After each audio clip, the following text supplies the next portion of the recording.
사도행전 19장 1절에서 7절의 말씀을 보면 바울이 에베소에 갔을 때에 그곳에 믿는 사람들을 만나서 너희가 믿을 때에 성령을 받았느냐고 물었더니 그곳에 있는 사람들이 우리는 성령에 대한 소리를 듣지 못했다고 하며 세례 요한의 세례만 받았다고 하는 그들에게 바울이 예수 그리스도에 대하여 가르쳐주고 예수 이름으로 세례를 받게 하고 안수를 했더니 성령이 12사람쯤에게 임했는데 그들 모두가 방언을 하고 애언을 했다고 했습니다. 또 마태복음 3장 11절에 보면은 사도 요한이, 세례 요한이 나는 물로 세례를 회개케 하는 세례를 너에게 베풀지만 내 뒤에 오시는 예수님은 성령과 불로 세례를 주실 것이라고 했습니다. 자, 그래서 세례의 종류를 보면은 세례 요한의 물세례가 있고 예수님의 세례가 있는데 예수님의 세례는 물세례와 성령 세례와 불세례가 있는 것을 볼 수 있습니다. 그렇다면 믿는 우리가 세례에 대해서 바로 알아야 되겠는데 세례 요한의 세례는 어떤 세례고 예수님의 세례에 대해서 예수님의 물세례는 어떤 것이고 성령 세례는 어떤 것이고 불세례는 어떤 것인지 그리고 그 세례를 받았다고 하는 그런 자체는 어떤 것인지 우리는 그 면에서 바로 깨달아야 하겠습니다. 세례란 말은 물속에 잠그다는 그런 뜻으로 물속에 들어가서 수장을 당하여 죽는다는 말인데 이것은 예수 그리스도와 함께 십자가에서 자기의 옛사람, 과거의 사람이 죽고 예수 그리스도로 얻은 새 생명으로 다시 살아나는 것을 세례라고 합니다. 이스라엘 백성들이 출애굽에서 홍해를 건널 때 애굽 사람들은 홍해에서 수장을 하고 이스라엘 백성들이 홍해를 통과해서 광야로 나오듯이 옛사람 세상성은 홍해 같은 물속에 수장을 하고 이스라엘 하나님의 자녀들 새 사람은 광야로 나오는 것이 세례를 받는 것과 같은 의미가 됩니다. 자, 그래서 먼저 세례 요한의 세례는 무엇을 말씀하시는지 알아보겠습니다. 세례 요한은 예수님으로부터 6개월 먼저 보냄을 받은 선지자로서 예수님을 만날 수 있도록 하나님 앞에서 길을 닦는 일을 한 사람이라 신앙 원리가 예수님께서 보낸 세례 요한을 만나야 예수님을 만나도록 되어 있습니다. 성도가 신앙생활하는 데 있어서 세례 요한과 같은 그런 종을 만나야 그 다음에 길이요 진리요 생명이요 이 진리 본질의 그리스도를 만나도록 되어 있습니다. 세례 요한은 예수님께서 먼저 보낸 자로서 세례 주는 일을 하면서 자기 뒤에 오시는 이는 예수 그리스도는 백성들이 예수님을 영접할 수 있도록 길잡이의 역할을 하는 선지자가 세례 요한의 역할이었습니다. 하나님께서 사자를 앞서 보내는 것은 인간 자기를 지은 목적과 세상 사는 정신과 이 세상 사는 손 목적 방향에 대한 것을 바로 알게 해주고 깨닫게 하려고 보내신 것입니다. 오늘날 교회 안에서 주의 종들의 역할 역시 예수님을 바로 소개하는 역할이 되어야 하고, 성도들이 예수님을 인격적으로 길이요 진리요 생명의 주님을 만날 수 있도록 들어가야 하는 그 역할을 하는 것이 주의 종의 역할입니다. 세례, 요한의 세례는 예수님께로 이 하나님의 백성들을 중매하는 역할로 들어간 세례가 되는 것이고, 예수님을 만나면 다시 예수님으로부터 예수님의 세례를 받아야 합니다. 예수님을 만난다는 말은 영적 면에서 길이요 진리요 생명을 인격적으로 만나는 것을 두고 말합니다. 하나님의 종들은 진리치 생명이치로 예수님을 소개할 수 있으나, 예수님의 인격과 성품을 입게 하여 참 사람 되는 일은 종들의 역할이 아니라 하나님의 성령의 역사로만 되는 것입니다. 세례 요한의 세례는 회개케 하는 세례로서 예수님 앞으로 인도하는 심부름꾼으로 예수님을 향하게 하는 세례입니다. 그래서 세례 요한으로부터 회개케 하는 세례를 받았다는 것은 세상으로부터 살던 것을 끊고 이제부터는 하나님의 의를 이루겠습니다 하는 각오와 결심이 들어있는 세례입니다. 세례 요한의 세례는 물세례로서 죄 씻음을 받는 표로서 다시는 세상으로 살지 않고 이제부터는 하나님의 의를 이루며 살겠다고 각오와 결심이 들어있는 세례라 하는 말입니다.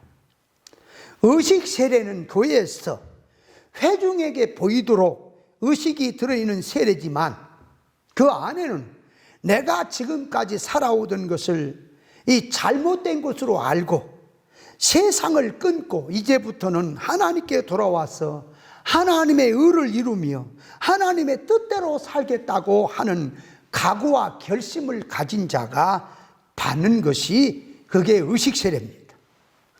세례 요한의 물세례는 요단강 죽음 강을 건너기 전에 세상에 살 동안에 죄를 씻고 약속의 땅을 바라보고 세상 정신을 버리고 예수님께로 직접 향하도록 더러운 생각을 물로 씻고 예수님을 발견케 해서 하나님을 향하도록 씻는 세례가 세례 요한의 세례입니다. 사도행전 19장 3절에는 세례 요한의 세례만 그들이 알고 아직은 성령 세례가 무엇인지 성령 받은 것에 대해서는 모르고 있었습니다. 세례 요한의 세례는 인간 자기가 죄인이구나, 하나님께 참이 있구나, 이렇게 하는 방향적인 것만 알도록 하고 세상으로 살던 발걸음을 돌이켜서 하나님께로 돌아오게 하는 세례가 세례 요한의 세례입니다. 예수님께서도 세례 요한에게 세례를 받으셨는데, 예수님께서 세례 요한에게 세례를 받으시는 것은 하나님의 의를 이루기 위해서 세례를 받으셨다라고 말합니다. 자, 그 다음에 두 번째로 들어가서 예수님께서 이 베푸시는 세례가 있으니 예수님이 베푸신 세례에 대해서 알아야겠습니다.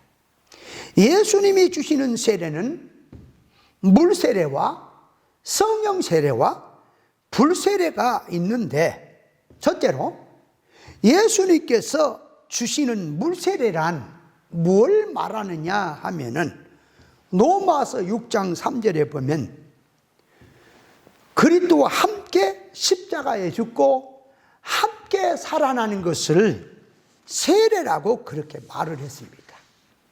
그러니까 물속에 잠길 때 옛사람은 죽고 새 사람으로 산다는 것과 세상을 끊고 천국으로 산다는 사상에 결심이 복합적으로 들어 있습니다. 예수님의 제자들이 예수님의 물세례를 주는 것은 세례 요한의 세례와 같은 것은 아닙니다. 세례 요한의 세례는 세상으로 살던 것을 끊고 하나님 앞으로 돌이키게 하는 세례가 되지만, 제자들이 예수 이름으로 세례를 주는 것은 예수님을 믿기 위해서 교회 안으로 온 자들에게 정신과 사상이 인격적으로 바로 들어가자고 하는 면에서 물세례를 베푸시는 것입니다. 세례 요한의 세례는 앞으로 주님을 만날 것이니까 세상에서 돌이켜서 참신하게 주님을 만날 수 있도록 행위적으로 바로 살아보자는 면이 강하게 들어있고, 제자들이 예수 이름으로 물세례를 베푸는 그 안에는 예수님 앞으로 돌아온 자들에게 정신과 사상을 주님 쪽으로 인격적으로 돌이키게 하는 면이 강하게 들어있습니다. 그러니까 세례 요한의 세례는 예수님께로 돌아오게 하는 세례지만, 제자들이 예수로 베푸는 예수님의 세례는 예수님께로 돌아온 자들에게 이게 옛사람을 벗고 새사람으로 살자, 세상으로 살던 것을 하나님의 의사, 뜻을 깨달아서 하나님의 뜻대로 들어가자 하는 면이 강하게 들어있다 하는 말을 말합니다. 예수님의 세례에도 구원이고 세례 요한의 세례도 구원에 관한 것이지만, 세례 요한의 세례를 주는 것은 의식이 들어있으나 예수님의 세례를 베푸시는 그 안에는 의식 속에는 이룰 구원의 의미가 들어있습니다. 예수 그리스도의 십자가 구속을 입고 죽었던 영이 살아나고 보니까 옛것은 지나갔으니 보라 새 것이 되었다고 하듯이, 옛사람과 새사람을 알게 하고 새사람으로 사는 것을 알게 해서 세상에 대해서는 죽고 하늘의 사람으로 다시 사는 것을 예수님의 물세례로 표현하고 있습니다. 그래서 예수님의 물세례는 완전히 죽었다가 살아나는 걸 표현한 것이고, 둘째로 들어가서 성령 세례는 무엇이냐 할 때, 성령 세례는 물 세례를 받고 주님께로 돌아와서 십자가의 구속을 통하여 옛사람이고 새사람으로 살아나서 하나님의 자녀로 돌아온 자들에게 진리와 영감을 통하여 인격과 속성적으로 속사람이 180도로 완전히 바꿔지게 하는 세례가 됩니다. 성령 세례는 사람 속에 하나님의 인격의 온전히 속사람이, 사람 자체가 하나님의 본질적으로 완전히 닮아지게 하는 세례가 되는 것입니다. 세상을 향하던 것을 이제부터는 천국적으로 방향 회개를 하고 살자. 그렇게 하려면 진리 본질의 말씀을 붙잡고 천국적으로 자꾸 마음 정신을 모아갈 때에 성령께서 그쪽으로 역사에 가시는 것입니다. 성령 세례는 사람을 전체적 인격적인 면을 완전히 바꿔놓는 인격적 변화를 갖게 하는 세례입니다. 길이요 진리요 생명의 질을 받을 수 있도록 방향을 잡아주는 요한의 세례를 받은 자는 예수님을 만나게 되고, 예수님을 만난 자는 예수님으로부터 물세례와 성령 세례를 받게 됩니다. 세례란 의식 속에 방향을 바로잡는 사람에게 교회 앞에, 회중 앞에 의식을 행하는 것인데, 성령의 세례는 하나님의 온전의 성품을 흠뻑 잠겨들게 해서 인격과 성품이 하나님의 온전한 사람으로 들어가게 하는 세례가 성령 세례입니다. 성령의 역사는 진리 본질을 떠나서 역사하는 법은 없으니 성경에서 진리를 깨닫게 해서 하나님의 뜻을 알게 해서 참 사람으로 만들어지게 하는 일을 합니다. 그래서 성령이 보혜사로 오시면 죄에 대해서, 의에 대해서, 심판에 대해서 세상을 책망한다고 하셨는데, 성령 충만을 받았다고 하면서 진리 본질을 모르고 죄도 모르고 의도 모르고 심판도 모르고 있으면서 성령을 받았다고 하는 것은 거짓 영, 악령을 받았다고 보아야 합니다. 성령 충만이란 사람 속에 기본적으로 죽었던 영을 거듭나게 하시고 구속의 날까지 중생된 영과 함께 떠나지 않고 내주에 계시는 기본 성령과 자기 몸 밖에서 진리 본질로 구원의 역사를 하고 계시는 성령과 하나가 될 때에 성령 충만이 되는 것입니다. 성령 충만은 예수님의 성품, 사상 정신으로 자기 속에 진리 본질 심성으로 그 영감으로 가득 찬 상태가 성령 충만이라는 말입니다. 예수를 믿어도 진리체에 대해서 영분별에 대해서 몰랐던 자이지만 진리와 영감으로 구별 분별이 되고 깨달아지면서 하나님의 성품으로 완전하게 입어가는 역사가 성령 역사인데, 성령의 세례를 받았다는 것은 진리치를 바로 깨닫고 구별 분별을 하고 자기와 형제들 속에 이룰 권과 영의 성장과 하나님의 성품의 온전으로 창조 목적대로 참 사람 되도록 역사가 들어가는 상태가 성령 세례를 받았다고 하는 표현입니다. 사람이 하나님의 성품을 닮아서 참 하나님 닮는 사람으로 만들어지는 비결은 인간의 힘이나 능으로 안 되고 오직 하나님의 신으로만 되는 것이니 성령 세례를 통해서 하나님의 참 사람으로 만들어지게 하는 것입니다. 자, 셋째로 들어가서 불세례란 무엇을 말하느냐? 불은 태우고 정화시키는 일을 하고 불은 뜨거운 것으로서 고통을 상징하기도 하는데, 불이 쓰레기나 나무나 그 무엇도 태우듯이 불세례를 준다는 것은 사람 속에 못된 쓰레기같이 악하고 더러운 성질을 태우겠다는 것이고, 사람을 바꾸고 바로 세워서 하나님의 성품의 온전성으로 담는 새 사람으로 만들기 위해서는 불같은 사건, 고통이 때로는 필요해서 하나님은 불같은 고통의 사건을 통하여 사람을 바로 세우겠다는 뜻이 들어있는 것이 불세례입니다.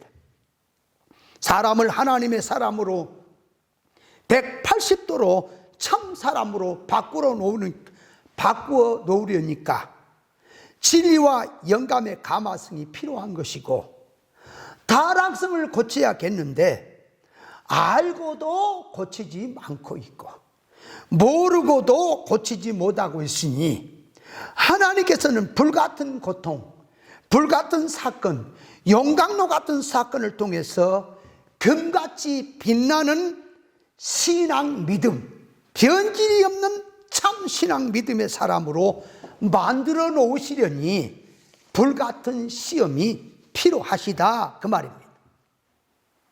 불세례란 고통과 심판을 상징하는데, 사람이 하나님의 인격의 온전의 사람으로 만들지 못하면 만들어질 때까지 눈에 보이지 않은 용광로 같은 사건에 집어넣어서 자기를 회개케 할 때까지 건국을 굽는 것, 굶어대니 굽고 있다고 하는 것도 알아야 합니다. 불은 긍정적으로 좋게 말하면 건설적인 면에서 뜨거운 불이지만, 부정적으로 나쁜 쪽으로 말하면 자기에게 하나님의 심판이 심적으로 들어있고 신체적으로 들어있으니 얼마나 고통이겠느냐 하는 점이 있습니다.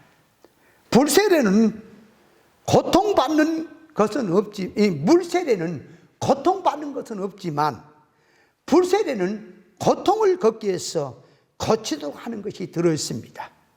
그래서 성령 세례란 하나님의 성품으로 입혀지게 하는 세례이고, 불세례 역시 하나님의 성품을 잊게 하는 데 있어서 안 고치고 거역으로 들어가 있으니 불맛을 보게 해서 고치도록 한다는 의미가 들어있는 뜻입니다.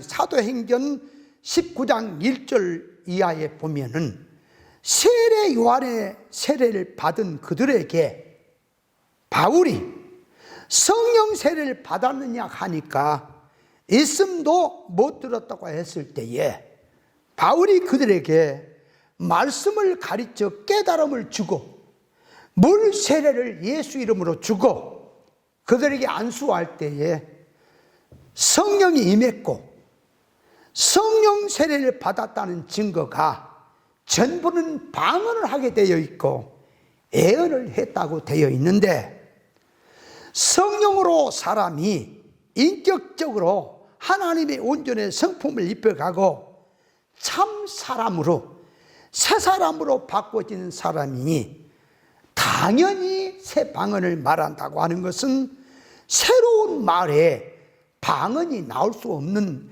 밖에 없는 것이고 예언이 나올 수밖에 없는 것입니다.